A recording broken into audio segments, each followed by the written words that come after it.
নমস্কার। তোমাদের জন্য বাবলি সুন্দরী রিভিউ নিয়ে আমি আবারও চলে এসেছি তোমাদের সামনে। তোমাদের সবাইকে বাংলা সিরিয়াল সমাচারে অনেক অনেক স্বাগত জানিয়ে আজকের পর্বের রিভিউ আমি শুরু করছি। শুরুতেই যেটা দেখা যাচ্ছে যে বিনায়ক বেরোবে বলে, মানে ও সম্ভবত হৃদয়পুর বা এরকম কোনো একটা জায়গায় যাবে বলে ওর ব্যাগপত্র গোছাচ্ছে। ইতিমধ্যেই দেখতে পাচ্ছে যে দরজার নিচ দিয়ে কেউ কোনো একটা কাগজ দিয়েছে। সেই কাগজটা তোলে এবং পড়ছে, সেখানে লেখা আছে যে আমার জ্বর সেরে গেছে, দিদির রেজাল্ট ভালো হয়নি, তুমি দিদিকে বকো না, তুমি দিদিকে পড়িও, দেখবে দিদির রেজাল্ট ভালো হবে। তো এটা লিখেছে হচ্ছে বেবি। তো বিনায়ক বুঝতে পারে, দরজাটা খুলেই দেখছে বেবি দাঁড়িয়ে আছে। টুক করে আসে, নিজের বাবার পায়ে প্রণাম করে আর নমো নমো বলে চলে যায়। আজকে পয়লা বৈশাখ, ঠিক তারপরেই ওই বাড়ির মেজো বউ এসেছে আর তার বোন এসেছে। তো তারা এসে এবার বলছে নববর্ষের প্রণাম। বলে না, আমি বলেছি না আমি নববর্ষের প্রণাম নেওয়া পছন্দ করি না, যাও এখান থেকে, আমার দেরি হচ্ছে। তো ওরা এসেছে জানতে যে আপনি যে অমুক জায়গায় যাচ্ছেন, তো সেখানে কোথায় থাকবেন একটু বলবেন, তাহলে আমাদের সারপ্রাইজটা দিতে একটু সুবিধে হবে, আমরা সেখানেই তাহলে সারপ্রাইজটা প্ল্যান করব। তখন বিনায়ক বলছে আমার কোনো সারপ্রাইজের প্রয়োজন নেই, আমি জীবনে আর কোনোভাবেই সারপ্রাইজড হই না, সুতরাং ডোন্ট বদার মি। এই বলে ব্যাগপত্র গুছিয়ে লাগেজ নিয়ে বেরিয়ে পড়ে। তো এরা তো কী করবে, আর কিছু বুঝে পায় না। এদিকে বাবলির বাড়িতে দেখা যাচ্ছে যে তার বোনের, মানে ওই বিয়ে করবে বলছিল তার পছন্দের ছেলেকে, অসীমকে, তার বাড়ির লোকজন আসবে বিকেলবেলা। তো এবার বাবলির দাদা চিন্তা করছে যে বিকেলবেলা বাবলি তো যেই যাত্রা, মানে যেই অভিনয় নাটক করবে, যা করে আর কি, তো সেটা তো বিকেলবেলা টিভিতে লোকাল চ্যানেলে দেখাবে, তাহলে এবার কী হবে, ওরা যদি কোনোভাবে বাবলিকে দেখে ফেলে। তো এই নিয়ে তো খুব চিন্তা করছে। তখন বাবলি এসেছে, বলছে না না, চিন্তা করার কোনো কারণ নেই, আমি অন্যভাবে যাব, বুঝতেই পারবে না। আর তখন দেখা যাচ্ছে যে মন্দিরে পুজো দিয়ে এসছে, সেই পুজোর প্রসাদ দিচ্ছে, আবার তার দাদার জন্য ডক্টর বুকিং করেছে, তারপর আবার মানে হুইল চেয়ারের অর্ডার দিয়েছে, সেটা কিনবে, তারপরে ওর ইয়েকে দিচ্ছে, বৌদিকে দিচ্ছে, বাজারের ব্যাগ তুলে আজকের বাজারের সরঞ্জাম কিনে এনেছে। আর একটু আগে ওর বোনের মা আর কি, যে ফলস ফুল সাজিয়ে রেখেছিল, তো ও খুব অরিজিনাল ফুলের কথা বলছিল আজকের দিনটা, যেহেতু ছেলের বাড়ির লোক আসবে। তো বাবলি আবার সেই অ্যারেঞ্জমেন্টও করে এনেছে যে এই নে আজকের দিনে সব অরিজিনাল ফুল, তাই বলছে। তো ওর বৌদি বলছে বাবা টাকা পয়সা কোথায় পেলি, ধার করেছিস নিশ্চয়ই। বলে ও আমি ঠিক শোধ করে দেবো, ও নিয়ে চিন্তার কোনো কারণ নেই। কাল খুব ভাবলাম বুঝলে, যে চিন্তা করে কোনো লাভ নেই, এই আজকে বছরের প্রথম দিনে একটা খাতা আমাকে খুলতেই হবে জীবনের। এদিকে দেখা যাচ্ছে বিনায়কের বড় মেয়ে ওর বোনকে, মানে বেবিকে বকছে যে তোকে কে বলেছে আমার হয়ে স্পাই করতে, বেশি স্পাইগিরি দেখাচ্ছিস না, আমার হয়ে কথা বলতে তোকে কে বলেছে। ও কোনো কথা বলছে না। তখন বিনায়ক দরজার ওখানে দাঁড়িয়ে আছে, বলছে যে কেউ আমাকে কোনো কিছু বলেনি, আর সেটা বড় কথা নয়, তুমি ইচ্ছে করে পরীক্ষাতে কম নাম্বার আনছো যাতে আমাকে টর্চার করা যায়, তাই তো?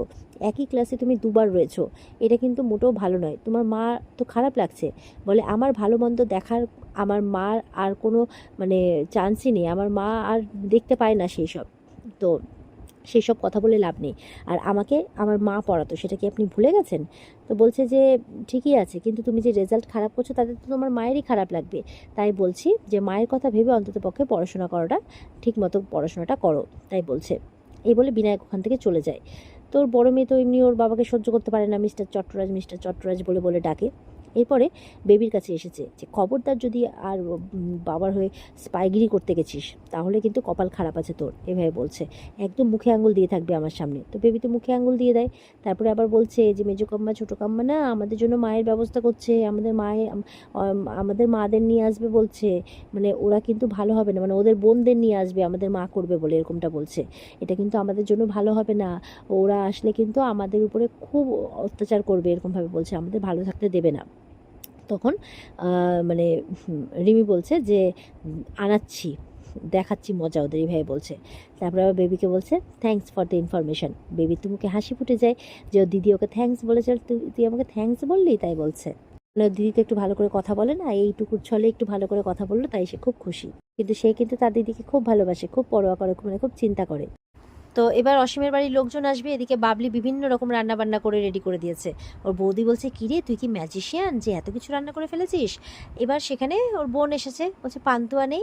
বলে শোন, পান্তুয়া কাকাতুয়া হুক্কাহো যা খাওয়ানো না তুই তোর বরকে করে খাওয়াস, হ্যাঁ, তোর বরের বাড়ি বড় লোক, বাপের বাড়ি তো নয়। বলে দেখছো মা পিসি কেমন করে কথা শোনাচ্ছে।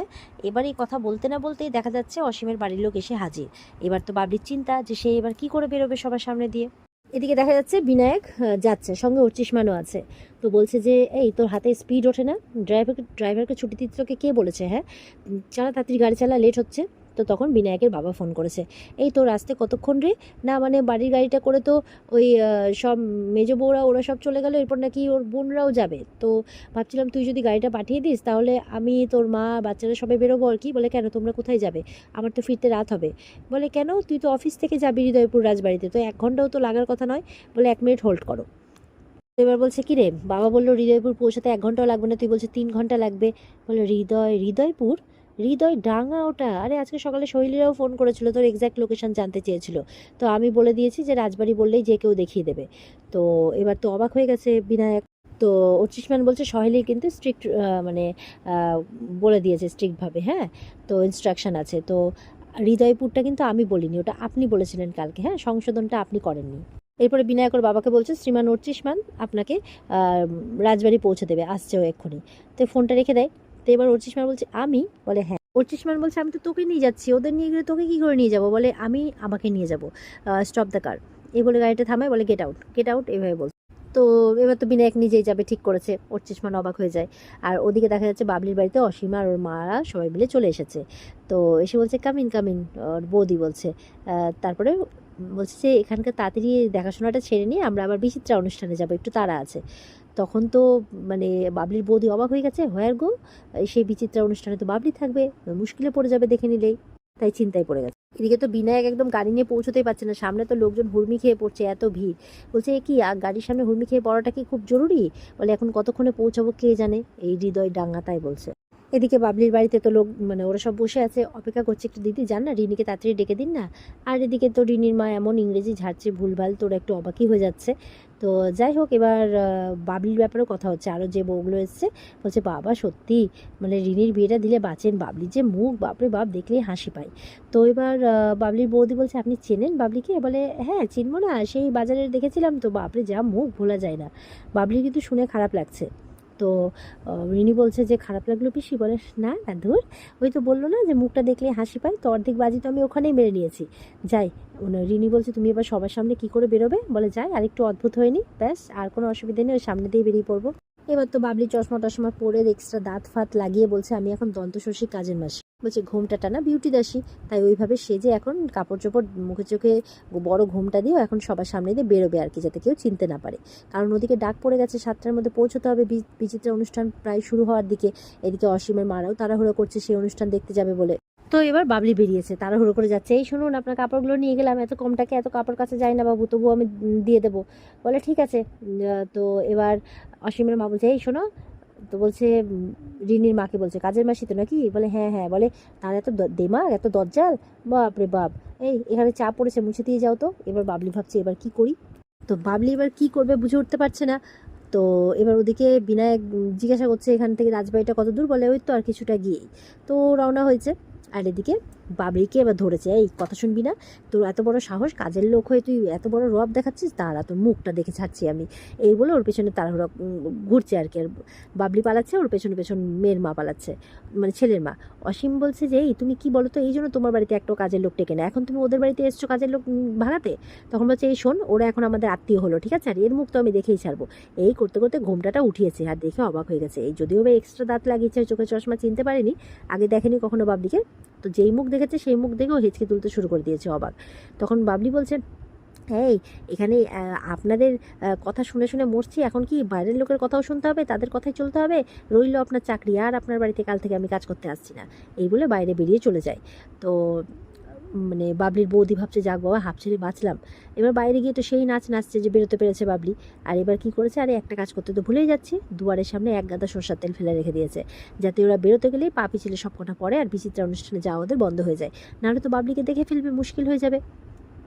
এবার ওদিক থেকে বিনায়কের গাড়ি চলে আসছে, এদিকে দেরি হয়ে গেছে বলে একদম দৌড় লাগিয়েছে বাবলি। যেতে যেতে যেতে বিনায়ক কিন্তু হর্ন বাজাচ্ছে। এই করতে করতে একটা বিরিয়ানি নিয়ে যাচ্ছে হাঁড়িতে করে একটা লোক, আর বাবলি সামনে চলে আসে, একদম দুটোতে ধাক্কা। ধাক্কা তো ধাক্কা, সেই হাঁড়ি গিয়ে ঢোকে পুরো বাবলির মাথাতে, আর পুরো বিরিয়ানিতে ভূত হয়ে যায় বাবলি সুন্দরী, আর মাথাতে হাঁড়ি ঢুকে আছে।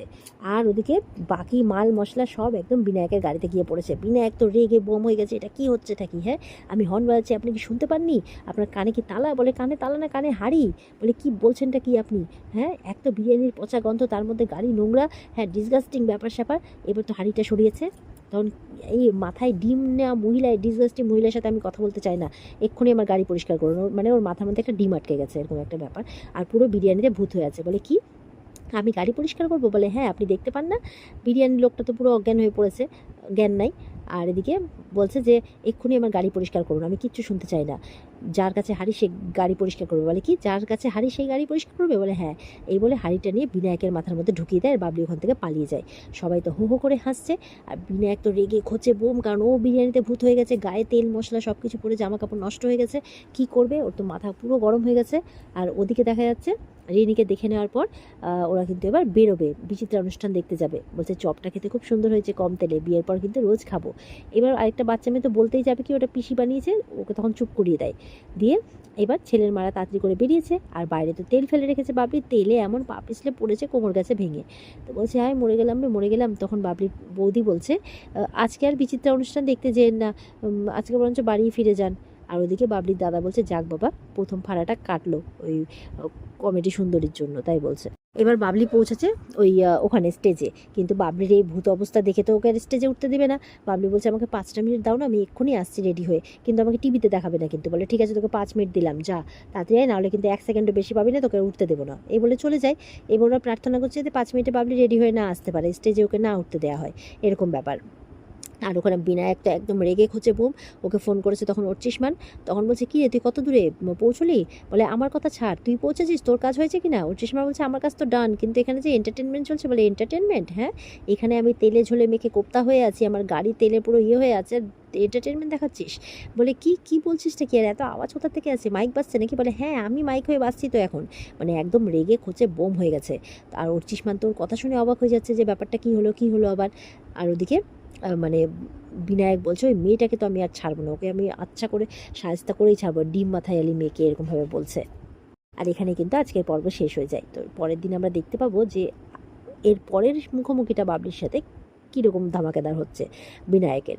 তো অপেক্ষায় থাকবে সবাই। আজকের পর্ব ভালো লেগে থাকলে লাইক কমেন্ট করে জানাবেন, আমাদের সাথে জুড়ে থাকতে চ্যানেলকে সাবস্ক্রাইব অবশ্যই করবে। দেখা হচ্ছে তোমাদের সাথে আগামীকালকে। সবাই খুব ভালো থাকবে। আজকের মতো পর্বের রিভিউ এ পর্যন্তই। বিস্তারিত দেখতে অবশ্যই স্টার জলসার পর্দায় চোখ রাখবে। টাটা।